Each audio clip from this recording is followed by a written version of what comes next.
आइए दोस्तों आप देखते हैं।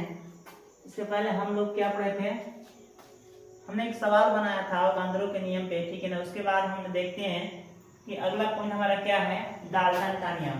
दोस्तों याद रखिएगा, यह बहुत इंपॉर्टेंट है। एक तरफ देखा जाए तो बहुत इसको हम यहीं पर इंपॉर्टेंट लगा देते हैं, क्योंकि बहुत क्या है, इंपॉर्टेंट है। क्योंकि बार बार एक प्रश्न पूछा जाता है, डाल्टन का परमाणु सिद्धांत क्या है, उसका वर्णन कीजिए, ठीक है ना। या डाल्टन का परमाणु सिद्धांत किसे कहते हैं, तो ये चीज आपको याद रखना होगा। देखिए यहाँ पर परिभाषा में यदि पूछा जाए तो परिभाषा में क्या है, द्रव के छोटे कण अविभाज्य कणों से, जो द्रव्य के छोटे कण होते हैं वो अविभाज्य कणों से मिलकर बने होते हैं, जिन्हें हम एटॉमस या अविभाज्य कण कहते हैं, ठीक है ना, या कहा जाता है। इसे हम परमाणु भी कहते हैं। अगर पूछ दे कि परमाणु किसे कहते हैं, तो वे द्रव्य के छोटे कण अविभाज्य कण जो विभाजित नहीं हो सकते, ठीक है ना, कणों से मिलकर बना होता है, जिन्हें एटॉमस या अविभाज्य कण कहा जाता है, उसे क्या कहते हैं, परमाणु कहते हैं, ठीक है। इसकी जो मेन भूमिका थी, सन 1808 में डाल्टन ने इस एक नई पद्धति लागू किया था, ठीक है ना। कितने सन में, 1808 में डाल्टन ने एक नई पद्धति, ऐसी पद्धति लागू किए जिसमें उन्होंने क्या बताया, जिसमें उसने बताया a new system of chemical philosophy, ठीक है ना। उसने क्या नाम दिया था, जो सन 1808 में जो अपने एक एसआई नई पद्धति को लागू किए थे, उसका क्या नाम दिए थे, उसका नाम दिए थे a new system of chemical philosophy, ठीक है ना, के नाम से जाना जाता है, ठीक है ना, किसके, इसी के नाम से जाना जाता है।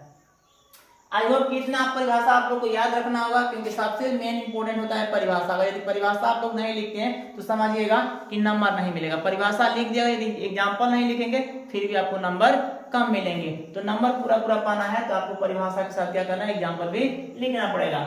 आइए देखते हैं उनके परमाणु सिद्धांत कुछ इस प्रकार है। परमाणु सिद्धांत क्या थे, कुछ इस प्रकार है। आइए देखते हैं क्या क्या है।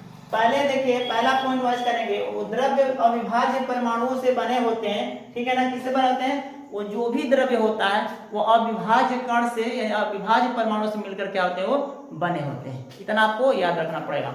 दूसरा पॉइंट देखते हैं कि सभी तत्व की परमाणुओं के एक समान द्रव्यमान एवं गुणधर्म होते हैं। सभी जो तत्वों के परमाणु जो होते हैं, सभी तत्वों के जो परमाणु होते हैं, उनका जो द्रव्यमान होता है वो सब क्या होता है, एक समान होता है। वही बात यहाँ लिखा गया, देखिए सभी तत्वों की परमाणुओं के एक समान द्रव्यमान और गुणधर्म होते हैं, यानी जो अभिकारक होते हैं वो और जो उनके उत्पाद होते हैं वो, इन दोनों का जो होता है दोनों इक्वल होता है, ठीक है। आइए नेक्स्ट की तरफ देखते हैं। नेक्स्ट हमारा क्या है, 3 नंबर, एक से अधिक तत्वों के परमाणु निश्चित अनुपात में यौगिक बनाते हैं।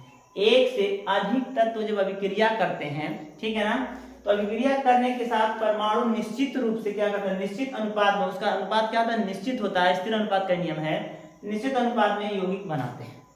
ऐसा नहीं कि H2 हो गया तो उसका 1 है तो उधर हम कार्बन लगा दिए तो उसका कुछ 12 हो जाएगा, तो ये दोनों क्या अलग अलग हो गए। लेकिन हमको उस तरह का नहीं करना है, वो जो भी तत्व होते हैं उनके अनुपात निश्चित होते हैं, तब जाकर यौगिक बनता है। नेक्स्ट पॉइंट देखिए, तत्वों को रासायनिक अभिक्रिया में न तो बनाया जा सकता है और न ही उसका विनाश किया जा सकता है। शायद दोस्तों ये पॉइंट थोड़ा आप लोग कम मतलब क्लियर होता होगा, क्योंकि थोड़ा बोर्ड यहाँ पे इस तरह का है, लेकिन मैं बोल देता हूँ, आप लोग इसको नोट कर लीजिएगा।